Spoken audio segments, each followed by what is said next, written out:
Hi friends, எல்லோரும் எப்படி இருக்கீங்க? ரொம்ப நாள் ஆச்சு நான் வீடியோக்கு வந்து.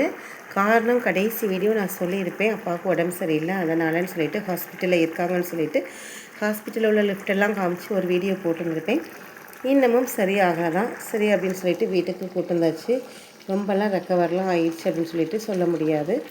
மீடியமாக முடியாமல் தான் இருக்காங்க. அம்மா தான் பார்த்துட்ருக்காங்க பக்கத்தில் இருந்து. நம்மளால் அப்பப்போ என்ன முடியுதோ அந்த வேலைகள் கொஞ்சம் நம்ம பக்கத்தில் வீடுகள் வந்துட்டால் கொஞ்சம் வேலைகள் கம்மியாயிரும், அலைச்சல் கம்மியாயிரும். அவ்வளோதான் ஃப்ரெண்ட்ஸ், வேறு ஒன்றும் கிடையாது. இன்றைக்கி பார்த்திங்கன்னா பிள்ளைங்களுக்கு ஒயிட் சாதம் பண்ணிவிட்டு அதில் வந்து நான் என்ன பண்ணிட்டேன்னா லெமன் சாதம் கிண்டி உருளைக்கிழங்கை வந்து பொரித்து கொடுத்து விட்டுட்டேன். அவ்வளோதான் இன்றைக்கி பண்ணினேன். காலையில் மத்தியானத்துக்கு அப்போ என்ன பண்ணலாம், ஒயிட் ரைஸ் இருக்குது, அப்போ என்ன பண்ணலான்னு பார்க்கும்போது சரி நம்ம வந்து சொரக்காய் வச்சிருவோம் அப்படின்னு சொல்லிட்டு சொரக்காயை வந்து போட்டு வச்சாச்சு. சந்தையில் வேண்டி வந்த சொரக்காய் தான். நம்ம வந்து சந்தையில் இப்போ தேங்காய் வாங்குறதே கிடையாது. புது வருஷம் பிறந்ததுலேருந்தே வாங்குறது இல்லை. காரணம் என்னென்னு பார்த்தீங்கன்னா, நம்ம மரத்தில் தேங்காய் காய்க்க ஆரம்பிச்சிருச்சு. ஸோ நம்ம வந்து தேங்காய் சந்தையில் காசு கொடுத்து வாங்க வேண்டிய வேலை அது ஒன்று மிச்சமாகிருச்சு.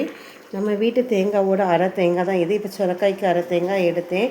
அது நம்ம வந்து தேங்காய் எடுத்தோன்னே என்ன பண்ணக்கூடாது அப்படின்னா, அவ்வளோத்தையுமே கூட வந்து உடச்சி வைக்கக்கூடாது. இந்த நெத்தை வந்து நம்ம உடச்சி வச்சிட்டோம் அப்படின்னா தேங்காய் எல்லாமே வம்பாயிருமா. ஸோ நம்ம வந்து அந்த வேலையை வந்து என்ன பண்ணக்கூடாதுன்னா பார்க்கக்கூடாது. வெளிச்சம் இல்லை நினைக்கிறேன், கொஞ்சம் லைட் போட்டுக்குவோம். இப்போ பார்த்தீங்க அப்படின்னா இந்த தேங்காவெல்லாம் அந்த வாரத்துக்கு 5 தேங்காய் உடச்சிருந்தாங்க என்னோடய ஹஸ்பண்டு. 2 தேங்காய் யூஸ் பண்ணியிருக்கு. மீதி இன்னும் 3 தேங்காய் வந்து 2 தேங்காய் யூஸ் பண்ணலை, 3 தேங்காய் யூஸ் பண்ணியிருக்கு. மீதி எல்லாமே அப்படி மட்டையோடு இருக்குது பாருங்கள். இனிமேல் வந்து நம்ம தேங்காயை வந்து என்ன பண்ணணுன்னா எப்போ தேவையோ அதுக்கு தக்க வந்து மரத்துலேருந்தே தன்னால் காஞ்சிச்சு அப்படின்னா நெத்தோடு உளுந்துருது. இப்போ தான் நம்ம வீட்டில் நமக்குன்னு சொல்லிட்டு தேங்காய் காய்ச்சிருக்கு. இதுதான் ஃபர்ஸ்ட் எக்ஸ்பீரியன்ஸு தேங்காய் வந்து. ஸோ நம்மளே அந்த கூடை உடச்சி அப்பப்போ எடுத்துக்கிறோம், தேவைக்கு மட்டும். ஆனால் கூடோடு இருந்தது அப்படின்னா தேங்காய் வந்து ரொம்ப நாளைக்கு கெடாதான். இது வந்து எங்கள் மாமியார் எனக்கு சொல்லி தந்தாங்க. பார்த்திங்க அப்படின்னா அந்த மரம் எங்கன்னா அங்கே கடைசியில் இருக்குது.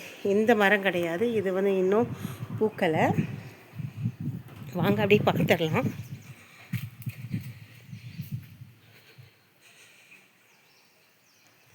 தெரியும்னு நினைக்கிறேன் உங்களுக்கு. காஞ்சி ஒரு தேங்காய் கிடக்குதா. ஸோ இந்த சைடு அப்படியே வந்தோன்னா தேங்காய் நிறையா கிடக்குதா. சைடு அப்படியே தேங்காய் கிடக்குது.